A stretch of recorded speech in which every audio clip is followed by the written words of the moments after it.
Now, I've blown more than 10 grand on iPhone accessories in the last year. I did some number crunching, and only about $1,300 of that is worth buying. Like, what? Now, in the next few minutes, I'm going to cover my top-rated screen protectors, cases, MagSafe puck chargers, MagSafe multi-chargers, MagSafe battery packs, normal battery packs, wall chargers, cables, MagSafe grips, and MagSafe wallets. I'm only going to give you a couple of products per category. If you need other options, check out the other best of product videos that I'll be releasing over the next few days. Let's talk front protection. For screen protectors, I rank them based on design, clarity, glare, fingerprinting, impact, and scratch resistance. With these fancy iPhone 17s, Apple blessed them with stronger glass and an anti-reflective coating, which means you don't need a screen protector anymore, right? Those are the questions I actually had when I made my AR coating video and scratch resistance videos. With the AR coating on the 17s, lots of companies are going to come out with their own products. I'm going to try to test them all, but as of right now, this is the product to beat. Now, between the iPhone 16 and 17, glare was improved on this device by about 10%. But if you throw a FLOLAB NanoArmor into the mix, that glare improves by...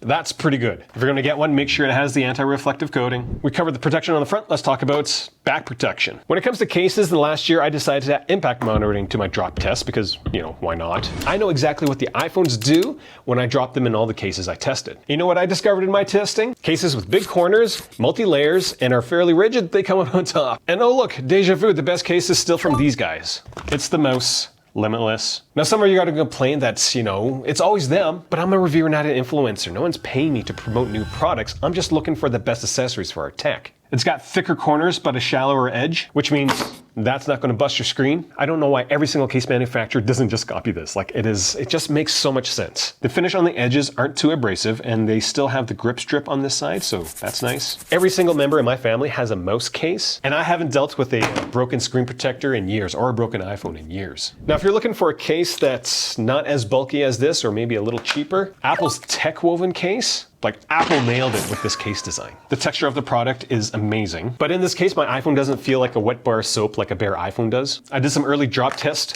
with the iPhone 16 in the tech woven case. I know it's not perfect, but the results were very promising. So here's the deal. Help me help you by using my links so that I can keep doing what I'm doing. My only goal with this channel is to find the best accessories for my tech. All right, enough about protection. Let's talk about these things. MagSafe puck chargers. Now, for puck chargers, one of the biggest things I rank against is efficiency, the ratio of power going into the puck versus what actually makes it to the iPhone. My top pick is this. It's Apple's updated MagSafe charger. The build quality of this product is top notch. It is just so thin. This is the thinnest charger in my test group. And because of the metal casing, this thing is a beast in terms of heat dissipation. And when it comes to charging, it gave my iPhone a charger 30% in 30 minutes, which is decent. But it is not the fastest charger in my test group. That goes to my number 2 pick, which goes to this INU magnetic wireless charger. When I first unboxed this thing, I thought it was a joke. This thing is massive compared to the Apple product, and yeah, there's a fan and some LED lights down here. Why? But beyond all that flash and bulk, this thing actually works. In my 30-minute test, it gave my iPhone an average charge of 36%. But here's the neat thing. Because of the fan, it ran at the same temperature as the Apple product. The best thing about the product is the price. Way cheaper than the Apple product, and this thing comes with its own charging brick. Now, for these puck chargers, I also test them with the Galaxy S25, and you'd be surprised which one works best for that device. Check out the top 3 video for puck chargers if you're interested. Now, if you need to charge more than just your iPhone, like headphones as well as a watch, you're gonna need a multi-charger. Now, when it comes to multi-chargers, I do solo charging sprints as well as fully loaded charging sprints. Like the puck chargers, I measure the efficiency by what goes in compared to what comes out. For this part of the video, I'm gonna give you 2 options. My top-rated desktop or nightstand charger, as well as a portable. The best desktop charger or nightstand charger is this guy. It's the ESR wireless charging station with Cryo Boost. 3 reasons why this thing is pretty awesome, but there's also a big red flag. Now, first of all, it does really well in its solo charging tests. On average, in my 30-minute charging sprints, I would get between 38 to 42% on my iPhone. Second reason why it did so well, in the fully loaded charging, there is absolutely no voltage sag with this product. Like, it was just straight across. I'd never seen that before. That means the amount of energy that every single device on this charger didn't change. And the third thing why this thing is pretty awesome, it runs incredibly cool. There's actually a fan in this unit. This product during my charge test never went over 50 degrees Celsius or 122 degrees Fahrenheit in my test. But that fan is a red flag, because if you listen carefully, you can actually hear it. If you need something that is completely silent, do check out my top 5 video, as I think one of the newer Anker Magos is almost as fast, and doesn't have any fans. Completely quiet. Here's the best slim charger that I've tested. It's another product from NanoArmor. Sorry if I'm butchering the name. It folds up really easily, which means it's very pocket friendly. But honestly, this thing feels a little cheap, but the performance is shocking. On average, my iPhone was getting between 41 and 45% in 30 minutes. And the higher values in that range came when this thing was fully loaded. That just means this product is tuned for max speeds. Now, on top of that crazy charging speeds, this thing was pretty efficient, giving me an efficiency of 67%. Top-notch charging, top-notch efficiency, and this thing only costs $45. Friendly reminder, if you see stuff you like, make sure you use my links. Let's talk about T2 battery packs, which are basically these things with battery packs. Another big criteria I rank on for MagSafe battery packs is the conversion loss between what the charger gives from the charge pad versus what the iPhone actually gets. The best product that I tested is also from iNew. It's the P43 version. iNew's got two MagSafe battery packs, one that looks like this and then another one that is much thinner, much sleeker. This one is terrible. Now this battery bank comes with two ports, a USB-C and a USB-A. This thing looks like a carrying strap, but it's a cleverly hidden USB-C cable. Now in my 30-minute charge test with an iPhone, this thing gave this device 30% in 30 minutes. This thing has a max wattage of 30 watts, which it actually holds very consistently. Other products will claim a certain wattage, but it'll start up here and then it'll just crater. Overall, this battery pack, 10,000 milliamp capacity, is strong enough for tablets and maybe a small laptop in a pinch. One of the downsides is that the efficiency for this product was a little lower than average, but the raw performance and the versatility just makes up for that. If this doesn't float your boat, you might want to check out this thing. It's the Kickstand Power Bank by ESR, and this thing comes in with a built-in smart display. Charge-wise, this thing is pretty fast, an average of 27% in 30 minutes, and it has incredible efficiency at 89% on average. Product comes with a built-in kickstand, which is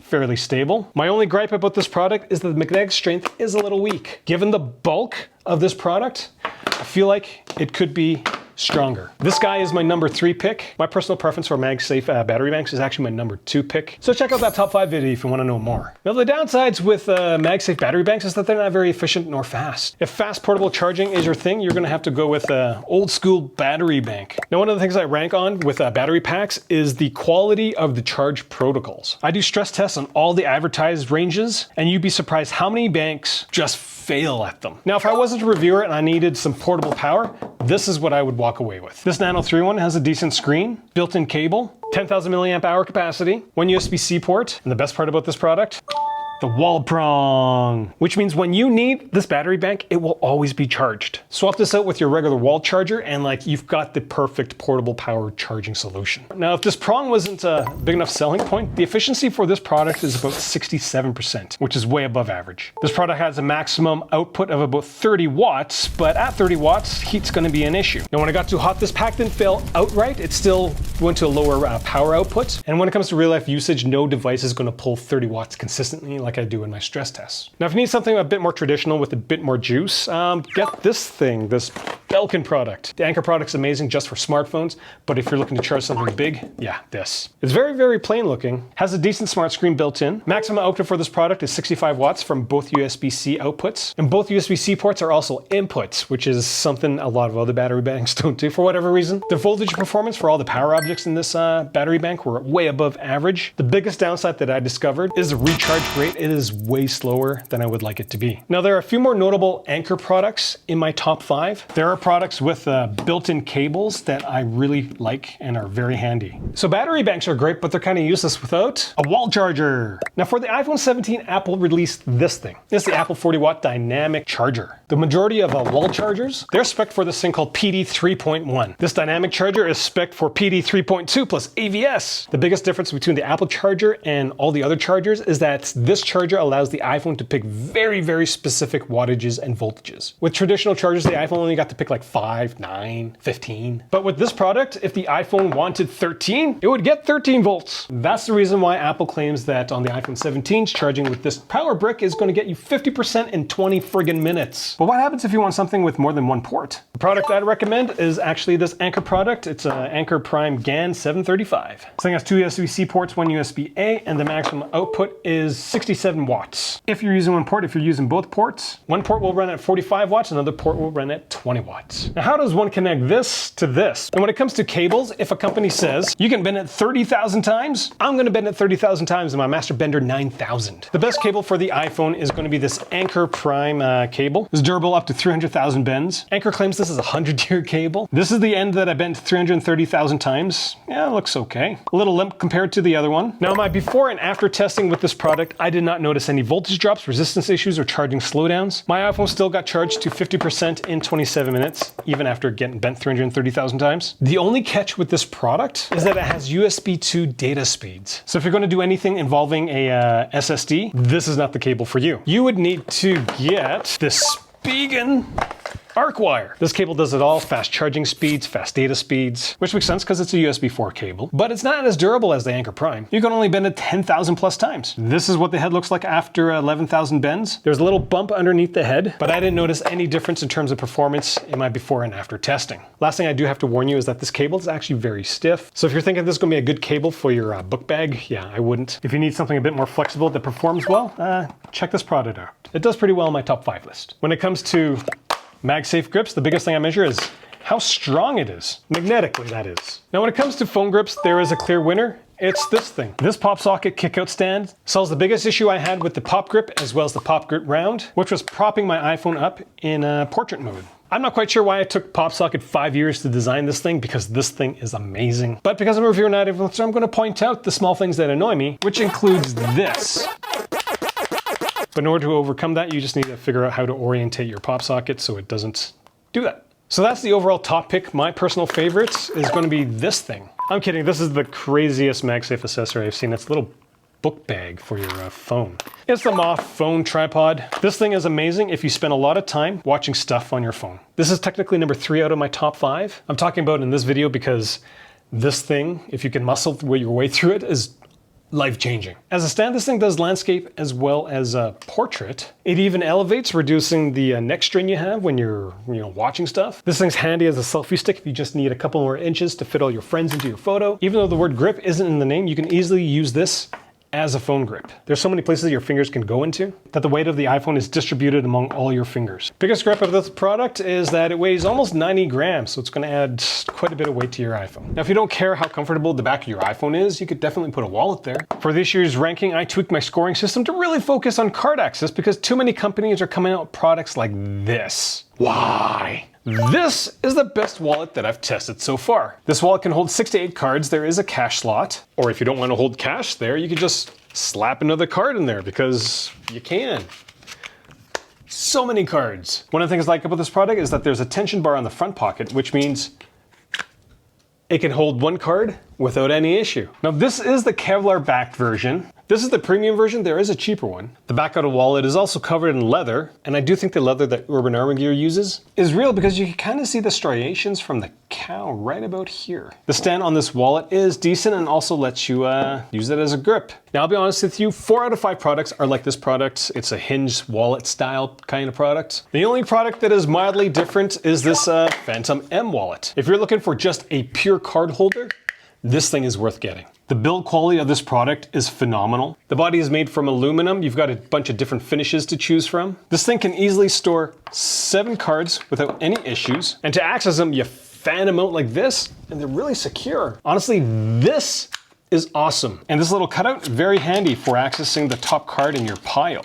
And unlike other high quality wallets, it works without having to stick another magnet on the iPhone. Like, this is on there pretty good. I know a lot of you thought this Geo wallet would be in my #1 spot again. It's in the top 5, but not #1 anymore. That's all I have for this video. Questions, comments, leave them down there. Again, if you want more options, do check out those top 3, top 5 videos. I've got a bunch of them coming out in the next few days, so make sure you stay on top of my channel. Thanks for watching.